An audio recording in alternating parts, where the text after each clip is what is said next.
Et bonjour à tous, ici Abdel, et aujourd'hui, comme beaucoup le voulaient, et comme moi aussi je voulais le faire de toute façon, voici une petite boîte édition de base 2015. Eh oui, 2015.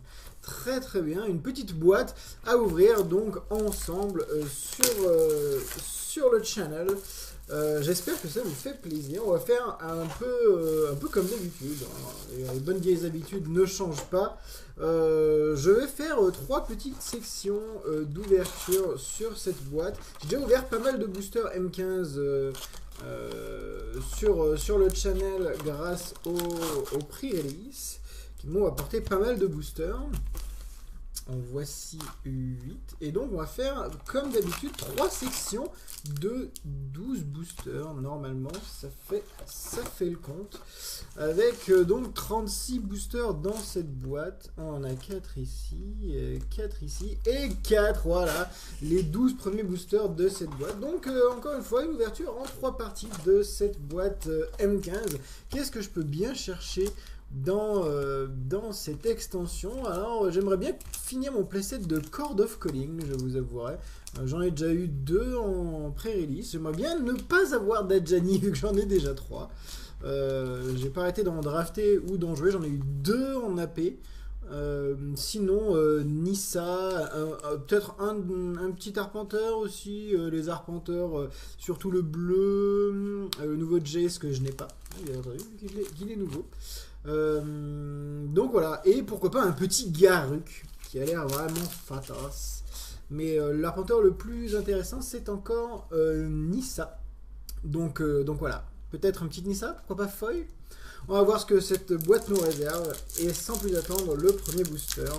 On va faire un format un peu plus rapide, hein. Je vais aller un peu plus rapidement sur les cartes. Vous pouvez remarquer d'ailleurs le nouveau design que j'aime beaucoup, j'avoue. On est parti, négation, lynx de gel, très bon en draft.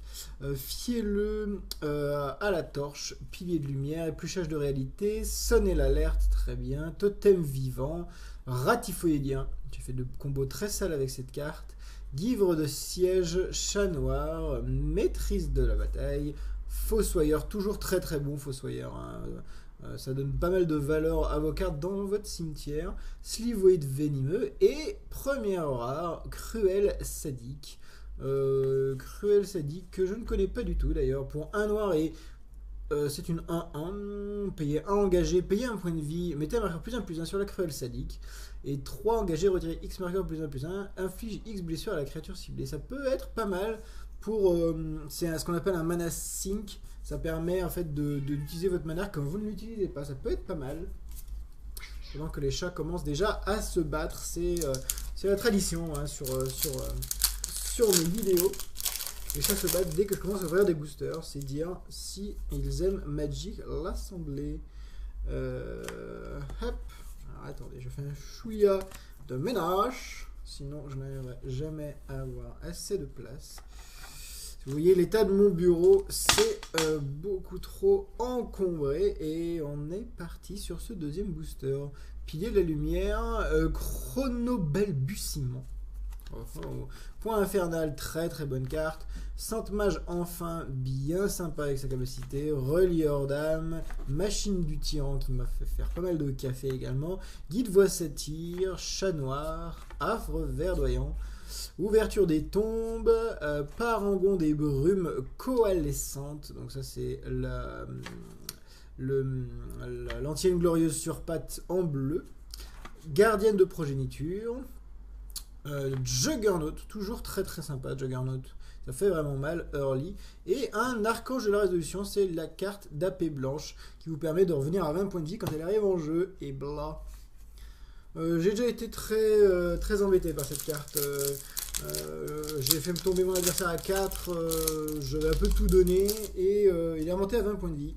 C'est assez déroutant quand même. Pour un jeu un peu aggro. À contre-drafter bien entendu si vous jouez aggro. Missionnaire infatigable, servant du générateur que j'aime de plus en plus, esprit triplet toujours sympa. Dresseur gobelin, fracasseur glaciaire, se fraye un chemin, ouverture des tombes, give de siège, soif éternelle, vermine saprophage, chef de guerre Beringay, très bonne carte, vraiment très bonne carte, armure sacrée, sage du reboisement et un creuset de feu. Une carte, malheureusement, on va faire un petit ouin sur cette carte. Les créatures dragon que vous contrôlez gagnent +3/+3. C'est pour jouer dragon. Donc c'est vraiment une carte pour petits enfants. Pour les petits enfants. Vous pouvez remarquer d'ailleurs les petites pastilles de protection maintenant sur les rares. Wizard n'a pas envie de se faire copier ces cartes et c'est tout à fait louable. Un peu de respect, s'il vous plaît. Un petit peu de respect pour Magic l'Assemblée. On est reparti avec un fetch sur pattes, les étendues sauvages en évolution, dresseur gobelin, aéronaute bricoleur, offrande solennelle, cathare dévoué, arbre verdoyant, nébulosité putride, naturalisation, familier de l'envoûteuse, agir par impulsion, bâton du magus du soleil, un vieux gorille à dos argenté et un Ops Nihilis. Et on a une folle derrière a priori. Ops Nihilis, libéré de ses chaînes. J'ai un achievement à faire avec cette carte, la fetcher avec Chord of Calling. En réponse d'un fetch adverse. Je dois faire ça en limité. Il faudrait que j'ai Chord of Calling et Ops Nihilis, ça pourrait être pas mal. Et un foil golem de volonté. Si vous aimez les petits achievements fun, moi j'aime bien, hein, j'aime énormément ça. Me donner des achievements. Pour mes parties. N'hésitez pas, par exemple, je vous donne un exemple. J'avais un deck noir-rouge avec la carte d'AP noir et 2 servants du générateur, et j'avais comme objectif en challenge de caster cette carte d'AP noir, hein, pour 5, c'est une créature 5-3 vol. Je devais la caster au tour 3 avec servant du générateur et je ne suis pas arrivé. J'ai failli y arriver. J'ai dû la sortir au tour 4 ou 5 malheureusement. Sante mage enfin, valeur de la foule, faveur divine, fontaine radieuse, sterne des nus, mur de feu, fléau paralysant, chasse aux plus faibles, zibeline de bronze, soif éternelle, infuser l'âme aux artefacts, géant noctefeu, très bonne carte si vous jouez noir-rouge, mur de membres et un indolent des gouffres. Un indolent des gouffres qui a l'air plutôt pas mal. Il y a certaines personnes sur l'internet mondial qui pensent que cette carte pourrait être jouée en Legacy. Je dis un chouïa what the fuck, mais je ne suis pas vraiment convaincu. Mais cette carte a quand même un gros potentiel. C'est assez sympathique. Et puis bleu, hein, quand il y a des effets sur la pioche. Chaque fois que vous piochez une carte, mettez un marqueur plus en dessus. C'est toujours une bonne chose. C'est toujours une bonne chose à jouer. C'est une bonne bête quand même. C'est une très bonne bête. Surtout avec le side effect. Le deuxième effet. Très bonne carte. Draftez-la, jouez-la, vous verrez comme c'est bien. Sorcier fugitif, bâtard de la ferraillerie, déni statuaire. Une carte que j'ai vu un ami jouer cette carte avec brio. Très drôle. Offrande solennelle, main à percussion, fielleux de la torche, nécromorsure, chaman du printemps, familier de l'embouteuse, bryophyte carnivore, cône de flamme, sûrement le meilleur blast de l'extension, complètement first pickable, séraphine des masses, qui est très jouable dans un jeu aggro, très bien dans un jeu aggro.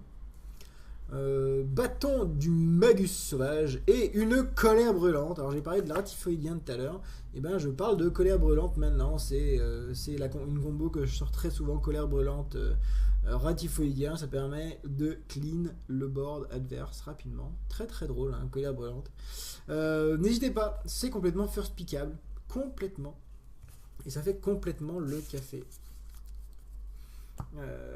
Comme tous les enchantements, hein, ça peut c'est susceptible de se faire contrôler, mais si ça reste ne serait-ce qu'un tour sur table, c'est fini, quoi. C'est complètement la mort.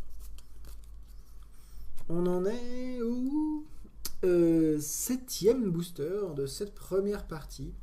Et on est parti avec marqué par l'honneur, hydrodéferlante, assaillant de Kinsbayel, fléau des mineurs, golem de volonté, faveur divine, Tramlian, Machine du Tyran, Chair en poussière, le bon vieux removal en noir qu'on a très souvent dans le format limité, Rhinocéros fougueux, Dissipation. Je suis bien content qu'ils aient remis Dissipation au goût du jour. Ça a autant de valeur qu'un Dissolve. Mur de Paillis. Ruslam de Xatride que j'aime énormément. Très très très bonne carte, le design est excellent, la carte est excellente, conçue par Rob Pardo. Rob Pardo, tu as fait un job complètement génial, j'espère qu'il fera d'autres cartes à l'avenir. Franchement, Ruslam de Xartide. Et un Yissan Bard Vagabond. Une carte vraiment sympathique. Les 2-3 pour 3, ils nous sortent pas mal de 2-3 pour 3 très sympathiques en rare. Et celle-ci est vraiment sympa. Ça permet de fetcher plein de cartes et de les mettre directement sur le champ de bataille. Donc oui, complètement jouable. Et très facile d'avoir un plan de jeu avec cette carte. C'est vraiment sympathique. N'hésitez pas à prendre des petits elfes, à pouvoir fetcher très très tôt dans la partie avec Issan, etc. 8e booster. 8e booster. Pour l'instant, pas de mythique. Mais la boîte nous en réserve sûrement quelques-unes, on va bien voir. Gobelin Fouineur, Divination, toujours la même divination, c'est toujours aussi bien. Missionnaire infatigable, Faveur de la foule, Invisibilité, ou comment faire passer des créatures. Habitant de la rue de la Fonderie, qui a été réédité de Gatecrash, si je me rappelle bien, donc une carte récente. En espèce envahissante, Esprit maudit, Ratifoïdien, toujours. Slivoid Constrictor, très très bon Slivoid, très très bon. Parangon de la défiance féroce, donc ça c'est l'antienne glorieuse rouge sur pattes. Plaque de bagarreur. Et on a un voile de la chaîne. Oh mon dieu, on a plein de mythiques, il y en a une mythique, hein, mais c'est pas forcément les mythiques qu'on veut. Voile de la chaîne, au début de votre entretien, si vous n'avez activé aucune capacité de loyauté de Planeswalker ce tour-ci, vous perdez 2 points de vie au début de votre phase de fin. Oui, des phases de fin, oui, ça ne risque pas d'arriver. Et pour chaque Planeswalker que vous contrôlez, vous pouvez activer une de ses capacités de loyauté une fois ce tour-ci, comme si aucune de ses capacités de loyauté n'a été activée. Ça permet de doubler les capacités de Planeswalker, mais c'est cher. Et derrière, on a un bâton de Magus de Flammefoil. On a plein de mythiques, mais pas forcément un voile de chaîne. Genre, ça fait mon 3e voile de chaîne quand même. Depuis que je draft du M15. Personne ne veut cette carte. Donc elle se retrouve tout le temps en fin de booster. Bien entendu. Il est très rare qu'on voit des gars drafter 3 arpenteurs en limité quand même. Donc première mythique et première déception sur cette boîte. On va voir ce qui reste dans la boîte. Mais il va rester les mythiques, vous inquiétez pas. Bâtard de la Ferrerie, assaillant de Kinsbael, se fraye un chemin, incrustation, très très bien. Pèlerine d'Eliod, alors je sais que un certain Raphaël Lévy aime énormément cette carte, et je le comprends, surtout quand il va fetcher de grosses auras. Très bonne carte, donc si vous avez de bonnes auras à mettre dessus. Nécromorsure, tombée à pic, assaillant du nécromancien, charogne du sous-bois, premier secours. J'aime pas énormément cette carte, je dois vous dire. J'aime pas énormément. C'est un enchantement qui fait rien quand il arrive en jeu, qui a une condition pour faire quelque chose, sinon il fait rien du tout. Mais la condition c'est de perdre des points de vie, c'est pas énorme. Ça par contre c'est une très très très bonne créature complètement first pickable. C'est l'antienne glorieuse noire sur pattes qui donne contact mortel, donc c'est beaucoup trop fort. Un Juggernaut et une amulette d'avarice. Alors on a à peu près les 2 pires rares et mythiques d'affilée. Amulette d'avarice, donc quoi. Et on a un ange illusoire. Pour 3, une 4-4 vol qui peut pas être jouée à part si vous avez déjà lancé un autre sort ce tour-ci. Ange illusoire, très très bonne carte par contre. Complètement jouable. Si vous avez un ornithoptère, vous pouvez le jouer tour 3. Et oui, une utilité à ornithoptère dans ce format. Complètement. Alors, on est parti pour encore 3 boosters. Donc là, c'est le 10e booster.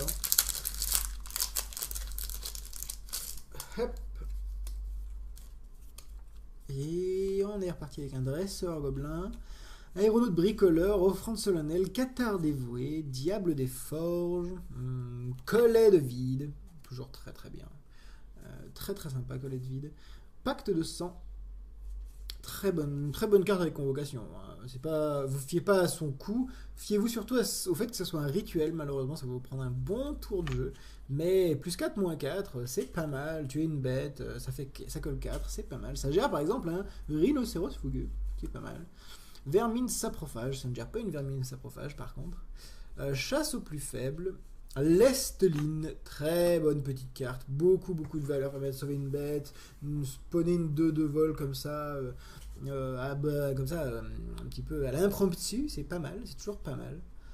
Agir par impulsion, j'aimerais bien voir des joueurs, je reviens un peu sur cette carte, on l'a déjà vu, mais j'aimerais bien voir des joueurs jouer cette carte et en tirer de la valeur, ça pourrait être pas mal, j'aimerais voir ce qu'ils font avec.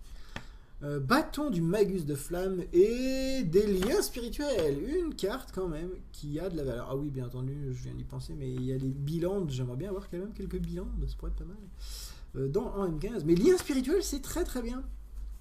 Une petite carte pour 2. À chaque fois qu'une créature non jeton arrive sur le champ de bataille sous votre contrôle, vous pouvez payer un blanc.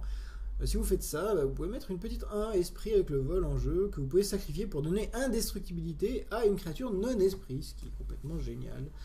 Beaucoup de valeur, très aggro, mana sync, ça fait pas mal le café. C'est une carte, c'est vrai, qui ne fait pas grand chose arriver en jeu, mais elle arrive très tôt en jeu et vous pouvez très tôt en tirer de la valeur, donc j'aime bien tout de même. Avant-dernier booster de cette première partie, on a vu une mythique et pas forcément les meilleures cartes. On est parti avec aéronaute bricoleur, garde de minuit, main à percussion, charge sanctifiée à incrustation, étendue sauvage en évolution, chaman du printemps, fléau paralysant, ours rune-griffe, séraphin damas, se repaître des mourants. Encore une fois, un truc qui fait pas forcément beaucoup de choses dès qu'il arrive en jeu. Rassembler son courage, ça c'est bien, j'aime beaucoup. C'est un petit Giant Growth qu'on peut caster en convocation, donc même full tap, c'est toujours quelque chose qui trigue bien l'adversaire. Bouclier de l'avare, mon dieu. Pour 1 et équipé 2, si une source devait infliger des blessures à la créature équipée, prévenez X blessures X étant le nombre de créatures que vous contrôlez. C'est bien, hein, mais quand même, on aimerait bien mieux. Il y a un sorcier fugitif foil. Cette première partie de boîte qui est quand même très mitigée, hein. Très mitigé. Est-ce que le dernier booster, j'ai souvent de la chance dans les derniers boosters, est-ce que ce dernier booster avec un géant noir pourra nous amener quelque chose de plus sympathique? Nous l'allons voir tout de suite. Hop. Et on est parti, dernier booster avec rayon oppressant, un truc très sympa contre les âmes. Parlant d'âmes, ça pourrait pas mal d'en avoir aussi. Invisibilité, casse-tête de méditation, une carte que vous ne jouerez quasiment jamais, géant fulminant, éclair de salve-feu, bouclier éphémère, araignée lanceuse de rette, vermine saprophage, guide voix satire, nébulosité putride, gobelin hystérique, très bon gobelin en aggro, garde de l'au-delà. Si vous arrivez à exiler quelque chose chez l'adversaire, c'est quand même une vachement bonne carte, faut le dire. Expédition de Nissa. J'aime beaucoup, vous faites chez Deland les mettre en jeu engagé, très bon, même en rituel, avec convocation, ça sort au tour 3, et voilà, et ben oui, on finit, bien entendu, toujours avec un petit peu de funk dans ces parties, et ben voilà, je le fais pas exprès, hein, je le vois vraiment pas dans les boosters, mais les derniers boosters, à chaque fois que je joue, sont bien, et là c'est Jace Guildpact, Living Guildpact, c'est le nouveau Jace Arpenteur. Alors, pour un Jace, c'est vrai qu'il est moins bien que les autres, mais il ne faut pas oublier que tous les Jace ont vraiment vu des plays, été joués, ont eu de la valeur.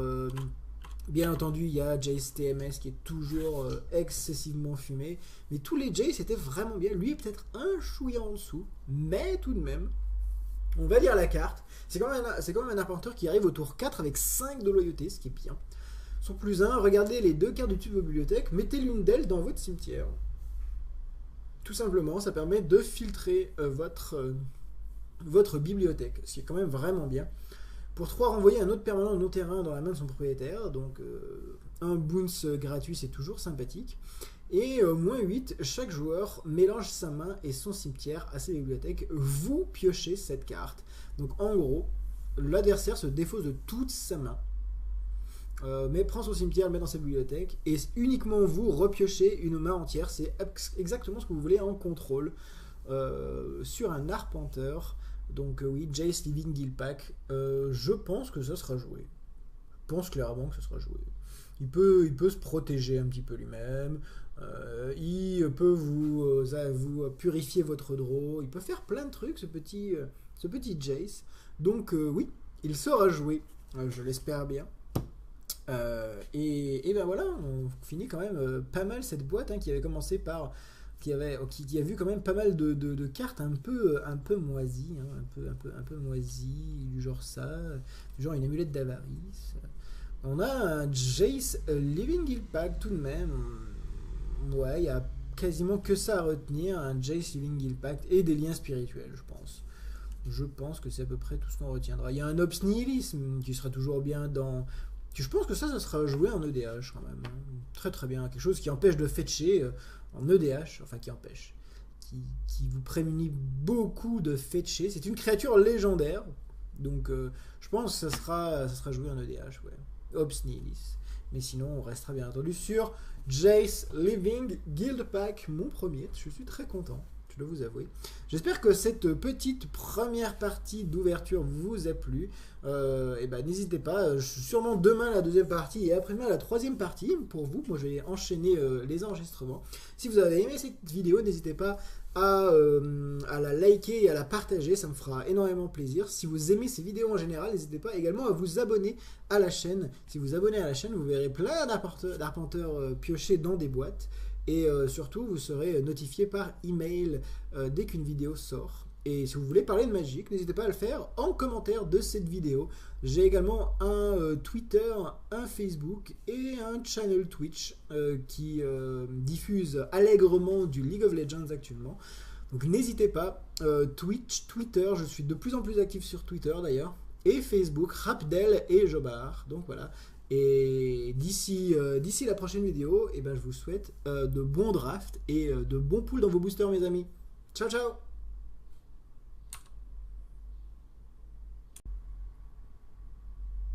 Et bonjour à tous, ici Abdel, et aujourd'hui, comme beaucoup le voulaient, et comme moi aussi je voulais le faire de toute façon, voici une petite boîte édition de base 2015.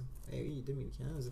Très très bien, une petite boîte à ouvrir donc ensemble sur le channel. J'espère que ça vous fait plaisir. On va faire un peu comme d'habitude. Les bonnes vieilles habitudes ne changent pas. Je vais faire 3 petites sections d'ouverture sur cette boîte. J'ai déjà ouvert pas mal de boosters M15 sur le channel grâce au prix-release qui m'ont apporté pas mal de boosters.